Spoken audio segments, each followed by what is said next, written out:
मराठा आरक्षणाच्या निमित्ताने जरांगे पाटीलनी हे हैदराबाद गॅजेट पुढे करून सरकारने सुद्धा त्याचाच आधार घेऊन GR काढला, ज्याच्यामुळे त्यांना आरक्षण मिळालं ओबीसीचं आणि कुणबी समाजाचं. आमचं हेच म्हणणं आहे की आमचंही त्याच गॅजेटमध्ये नाव आहे.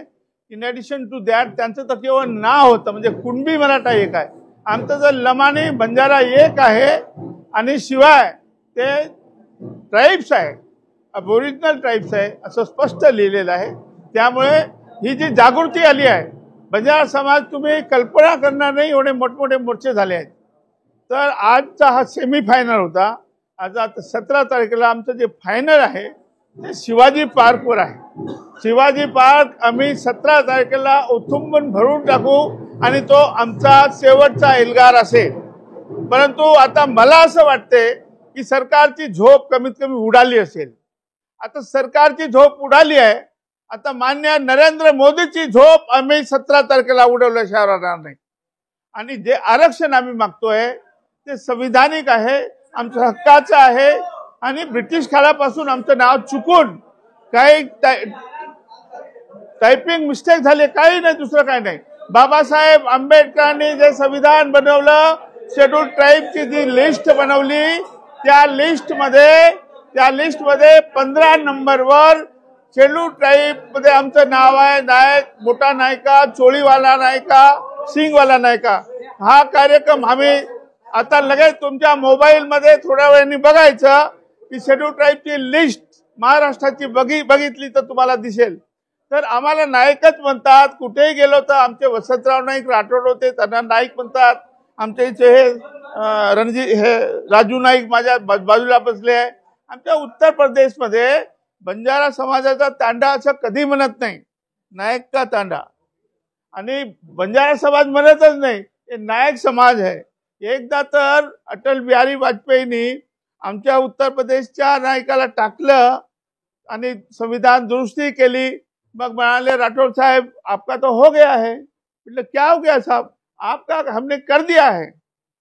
जेव्हा आम्हाला 2 महिन्यांनी अटलजींनी सांगितलं, जेव्हा आम्ही कलेक्टर ऑफिस मध्ये गेलो तर ते म्हणाले तुम्हाला हो गया था, सब ब्राह्मणों ने ले लिया है.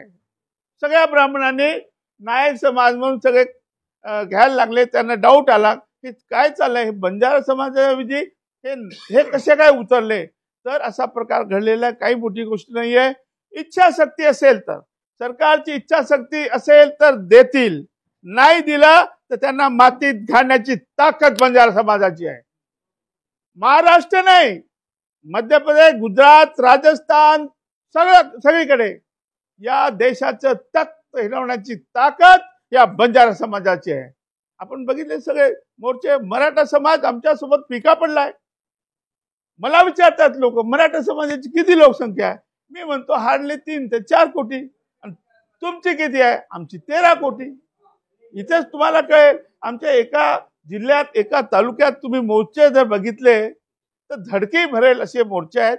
आता शासनाने सुधरून जायला पाहिजे. आता खूप अन्याय केला आमच्यावर तुम्ही. 75 वर्ष आम्ही काही मोर्चे काढले नाही का, मागितले नाही का? तुम्ही सध्या याच रेस्ट हाऊस मध्ये 5 जानेवारीला मोर्चा असायचा, तर मी 2 तारखेला 3 दिवस आधी प्रत्येक वेळेस मी इथे पत्रकार परिषद घेतली आहे. तुम्ही पुरावा आहे याचा. 5 तारखेला आझाद मैदानाला मोर्चा. काय मागणी होती? आमचे रामराव महाराज यायचे, आम्ही मागणी करायचो.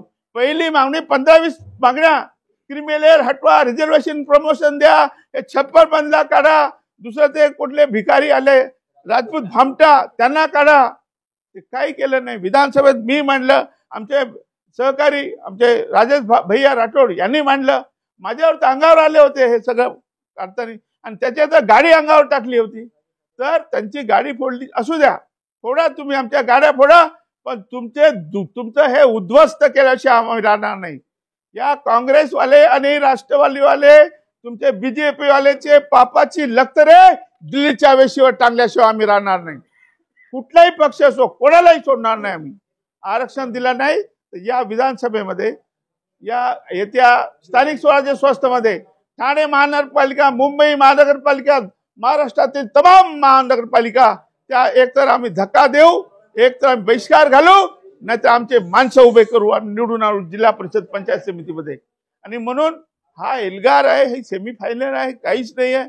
लोकांमध्ये उत्साह तुम्ही जर बघितला तर प्रचंड उत्साह बंजारा समाज जागा झालेला आहे आणि आम्ही आरक्षण घेतल्याशिवाय राहणार नाही. धन्यवाद.